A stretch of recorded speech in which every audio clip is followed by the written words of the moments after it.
Deciding how to orient and lay out your growing space might be one of the most important decisions you make for your cut flower garden. But how could you possibly know what to consider before you've even sown your first crop?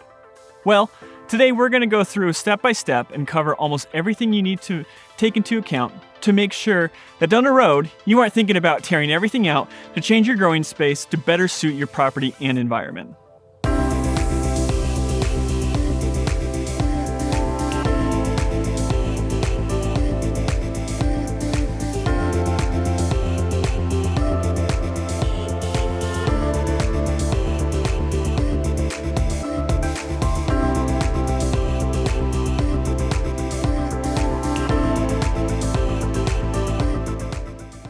Okay, so right off the bat, the most important thing to consider, which might trump all the areas of consideration, is what are you personally working with in terms of your unique property.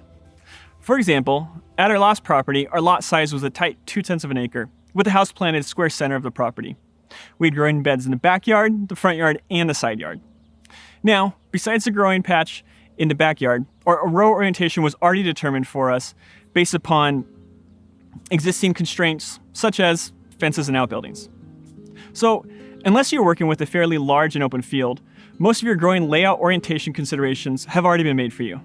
However, there are still some meaningful decisions to be made with regards to maximizing your growing space by controlling the ratio of growing beds to walking paths. This is especially true for those of you working with limited ground. But before we get into our row spacing, let's talk about a few things to consider when it comes to picking your growing space and how to orient your rows. The most obvious area to consider, and the one I hear asked about the most often, is sunlight and what orientation provides the most exposure. Outside of infrastructure and trees that may directly block sunlight, the angle of the sun, and more importantly, the angle of the sun at a specific time of year, is what you want to think about. North to south, east to west, or something in between, the truth is that it's all going to depend upon how far away you are from the equator. On our property, we are just about on the 39th parallel. So in late fall and early winter, the shadows that are cast on our property are pretty long. But when this would be a problem, our field is pretty much asleep for the growing season. After the equinox, though, we really don't have anything to worry about, as shadows that are being cast on our growing spaces are pretty much non-existent. Even the growing patch that is 8 feet from our house on the north side has full sun April to September.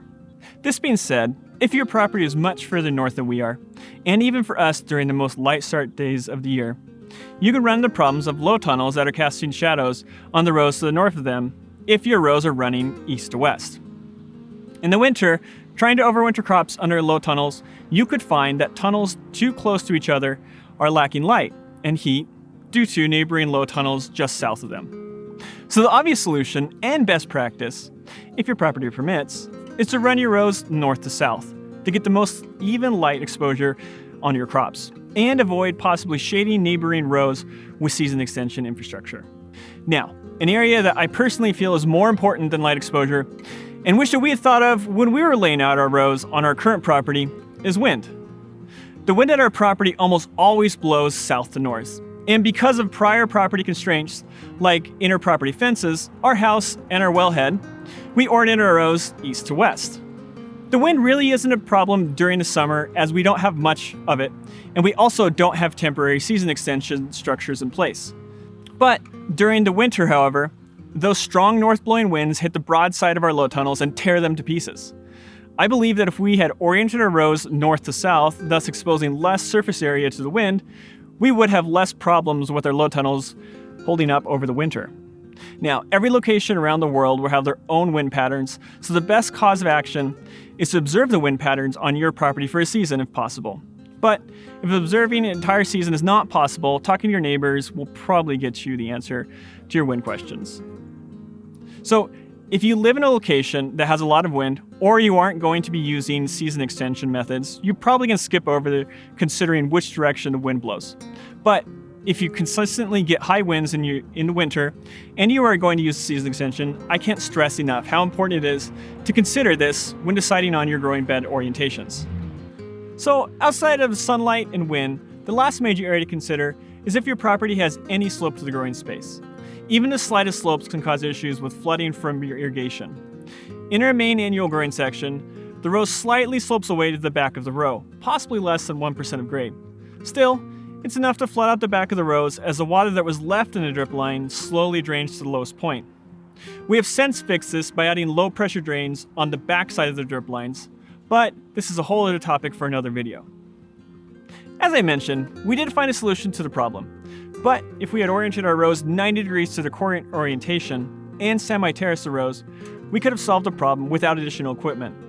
So unless you have a problem with a major slope on your property, probably over 2 degrees of grade, I wouldn't let this be a deciding factor for row orientation. But if terracing the rows aligns with one of your other two main areas, then it would call it a win. Lastly, you'll want to make sure that you consider any current infrastructure or future infrastructure plans. This won't necessarily affect your row orientation, but could be a consideration on where to place your growing patch. We have extra rows that we've been talking about opening up, but hold off each year in hopes that we build a couple of our outbuildings in those locations. Also, we have areas that we could put some beds on, but won't, because one is over a septic tank and the other is over a wellhead, which we don't want to cover up. Both need to be kept open in the event that we need to access them for maintenance. So just make sure that you don't overlook having access to current items on your property or open up growing space on areas that you plan on utilizing for future infrastructure projects. So now that you have your growing space selected and you've determined what direction you're going to orient the rows, it's now time to consider what dimensions you are going to make your rows and walking paths.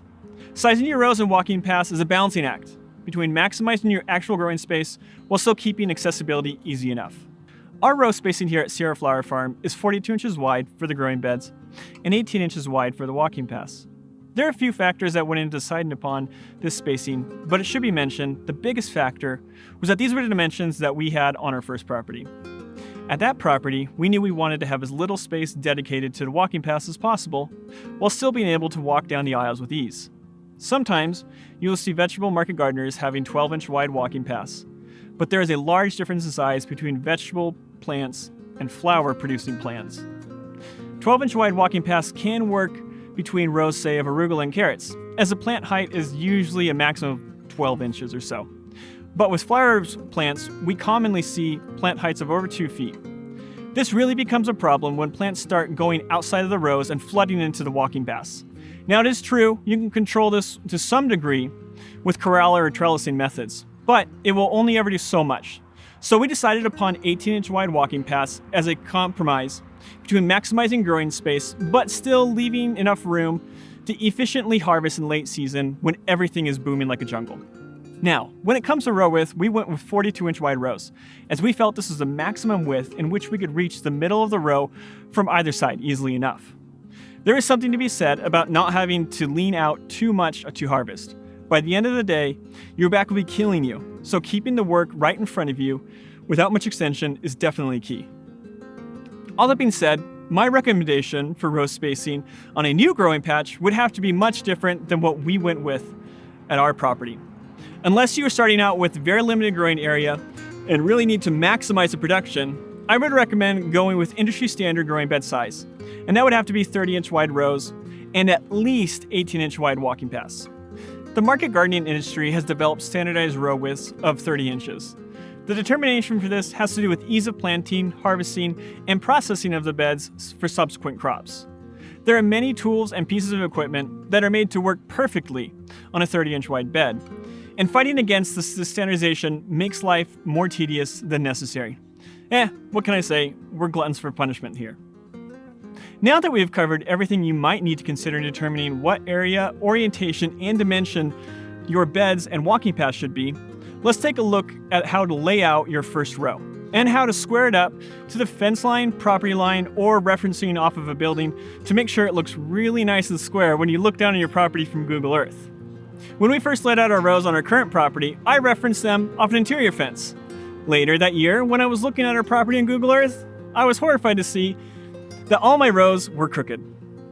Okay, so does this really matter? Well, if you're looking to maximize space and if you plan on adding outbuildings at a later point in time, it absolutely does.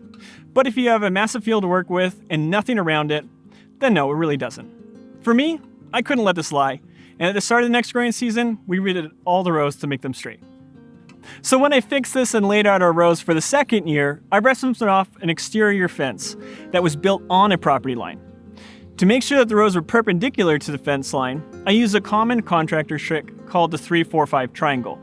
How this works is you measure out a triangle with the outside dimensions of 3, 4, 5, or multiples of 3, 4, 5, like 12, 16, 20, making sure that either your 3 or 4 side is parallel to the intended reference. It's pretty difficult to effectively explain this method without showing you. So let's take a look at how we did this on our property. Okay, so the first thing that you're going to need to do is determine what is your outside corner. In our case, we've already done this because we're showing you what we've done, but here it is. We pulled it off our reference of our fence about 28 inches. We did that because we wanted to have a walking path behind it, give us some room, also a point where we could stake in and cinch down low tunnels. So after that, what you're going to do is we're going to pull 12 feet off the fence backwards from us. This is going to be our line that's going to be parallel with the fence.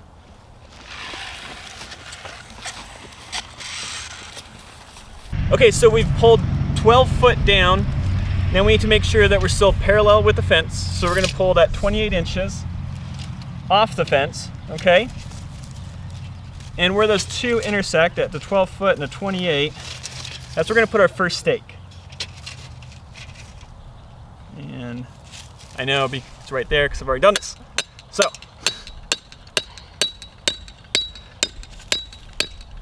that's our first stake. So this is the 12 side. Next we got to go do the 16 foot side, and then we're going to finish off by doing the 20 foot side. Okay, so we've strung out our measuring tape so we know exactly what is 16 feet. Additionally, we went ahead and took a piece of baleen twine and we're going to measure that out exactly to 16 feet. And as you can see right here, I've already put a loop around it, and what it's going to allow us to do is put another piece of rebar stake through it and line that up when we pull from our 12 foot post. This is our 16 foot mark. And now we're going to pull 20 feet over. So let me show that. We're just going to leave this right here for a sec. And then we're going to go move this.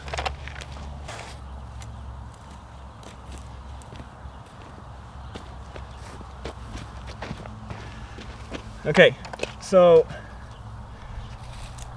now we have this on our 12 foot stake. And all we're going to do is we're going to move, put the tape on the other side of this, we're going to move the stake and pull taut on both until they line up together at 20 foot and 16 foot. And that's our exact corner point right there. And now that means that this line, the 16 foot line, is completely perpendicular now to the fence. So we're going to back it up and we're going to show you the last part.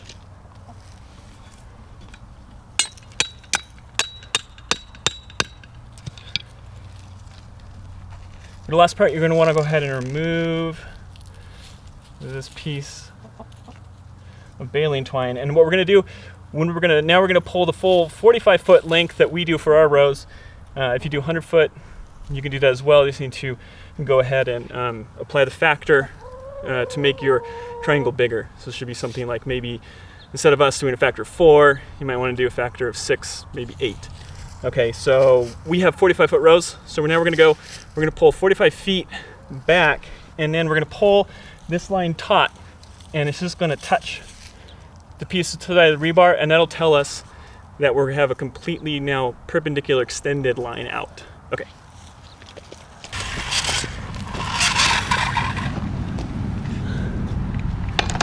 Okay, so for the last part, we've gone ahead and extended out our tape measure. We have a 45 foot mark here, and all we're going to do is we're going to pull this line taut, looking at our 45 foot mark, and then we're going to look down at the piece of rebar that we have there, and we're going to want our line to just touch it.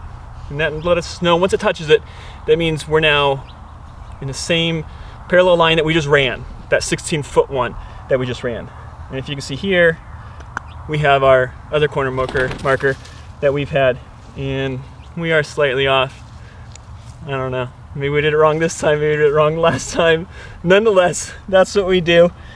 put our 45-foot marker in here, and that's our second corner post. So now what we're gonna do from here is we're gonna use these 2 corner posts that we've established to pull off our rows.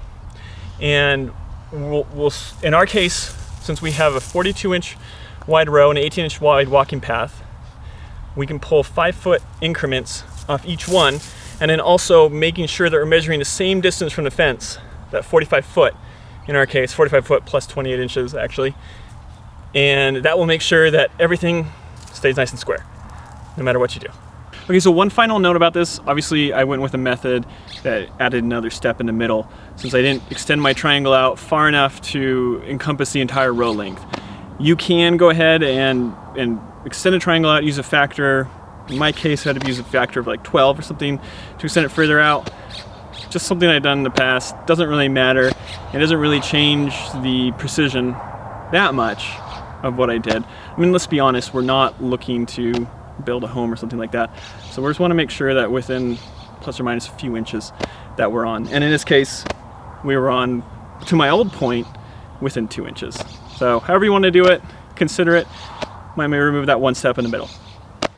We hope that you enjoyed this video and found it helpful. If there's any questions that you had on this process, please leave them in the comment section down below, and we'll do our best to respond. And as always, we are looking forward to helping you hand blooms soon.